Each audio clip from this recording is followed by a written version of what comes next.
काशी हिंदू विश्वविद्यालय को महामना की बगिया कहा जाता है। ऐसे में इस शिक्षण संस्थान में गुणवत्ता युक्त शिक्षा के साथ साथ छात्र छात्राओं के स्वास्थ्य को भी हमेशा से प्राथमिकता दी जाती है। एक अच्छी पहल की यहाँ पर शुरुआत की गई है। बच्चियों के लिए सैनिटरी पैड वेडिंग मशीन यहाँ पे लगाया गया और ख़ास तौर पर हम जानेंगे इसके बारे में। और पहली बार इस शिक्षण संस्थान में इसे स्थापित किया गया है। हमारे साथ डॉक्टर शिखा सिंह जुड़े हैं, हम उनसे जानेंगे। मैम इसके बारे में ज़रा बताइए, क्या कुछ इसका प्रमुख उद्देश्य है?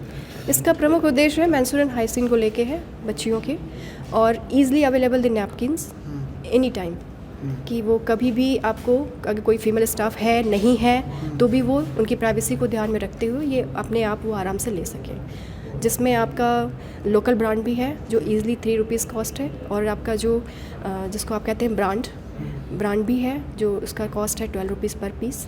तो ये बहुत ही सस्ता है, जो भी आपके बजट में जो भी है आप आसानी से उसको ले सकते हैं। और भी फैकल्टी में और भी डिपार्टमेंट पे आगे आने वाले समय में स्थापित किया जाएगा, ऐसी कुछ प्लानिंग है इसको लेकर? जी, अभी हमारे पास ये एक्सपेरिमेंटल मोड पे शुरू हुआ है, तो इसके सक्सेस को देखते हुए हम इसे और भी फ्लोर पे जो हमारे बाथरूम हैं, इवन जो हमारे बाकी डिपार्टमेंट्स हैं इंस्टीट्यूट ऑफ साइंस के, वहाँ भी हम इसे इंस्टॉल करेंगे।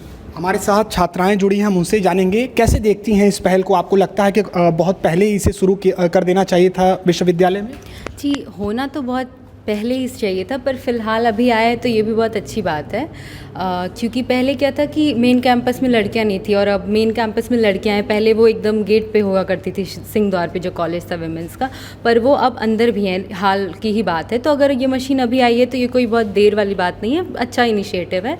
तो इसके बारे में ये चीज़ है कि बहुत सारे फैक्टर्स है जो अब इसके आने की वजह से इजी हो गए। जैसे ऑलरेडी जो मेंस्ट्रुअल पीरियड होता है बहुत ही स्ट्रेसफुल होता है, तो उसमें भी भाग दौड़ के कहीं जाना और नैपकिन्स को लेना, और वो बहुत मुश्किल हो जाता है। फिर उसके साथ आपको प्राइवेसी भी नहीं मिलती है। तो अगर वॉशरूम में ऑलरेडी कुछ ऐसी चीज़ें हैं, वेंडिंग मशीन्स हैं, तो ईजियर हो जाता है कि कैंपस में रह के पढ़ाई को ज़्यादा टाइम दे पाना।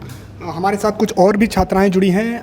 आपको क्या लगता है, समाज में अभी और जागरूकता की आवश्यकता है कि अब हमारा समाज इसके लिए जागरूक हो चुका है? नहीं, बिल्कुल अभी समाज में तो जागरूकता की ज़रूरत है ही, क्योंकि अभी भी इन सब चीज़ों के लिए लड़कियां हिचकिचाती हैं खरीदने में या फिर किसी से मांगने में।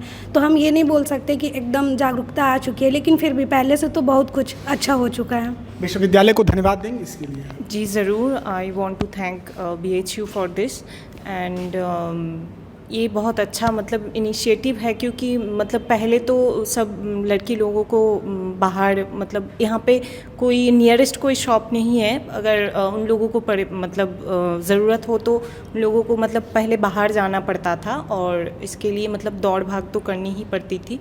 तो ये बहुत अच्छा इनिशिएटिव है और इसके लिए मैं ज़रूर थैंक यू करना। कभी ऐसा लगा आपको यहाँ पर पढ़ाई के दौरान कि ऐसी दिक्कतों का सामना करना पड़ा जिससे अब ये जो मशीन लगाई गई उसके बाद आपको सहूलियत होगी?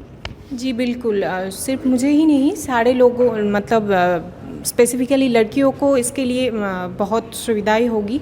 मैं कुछ देर पहले ही बता रही थी कि मैं 2-3 दिन पहले ही, मतलब मेरे साथ ऐसा कुछ इंसिडेंट हुआ था कि एक लड़की मुझे पूछ रही थी कि दीदी आपके पास सैनिटरी नैपकिन होगा? तो उस समय मेरे पास सच में नहीं था, तो मुझे भी मतलब हेल्पलेस लगा। मैं समझ सकती थी कि उस लड़की को कैसे लगी होगी। तो अभी मैं उसको सजेस्ट कर सकती हूँ, मतलब सिर्फ उसको ही नहीं, किसी और को भी जो मुझे पूछे, तो इसके लिए मैं सजेस्ट कर सकती हूँ। और मैं चाहती हूँ कि हर डिपार्टमेंट में एक ये होना चाहिए। शुक्रिया हमसे बातचीत के लिए। तो निश्चित ही BHU के इस पहल को काफ़ी सराहा जा रहा है। ABP लाइव के लिए निशांत चतुर्वेदी, वाराणसी।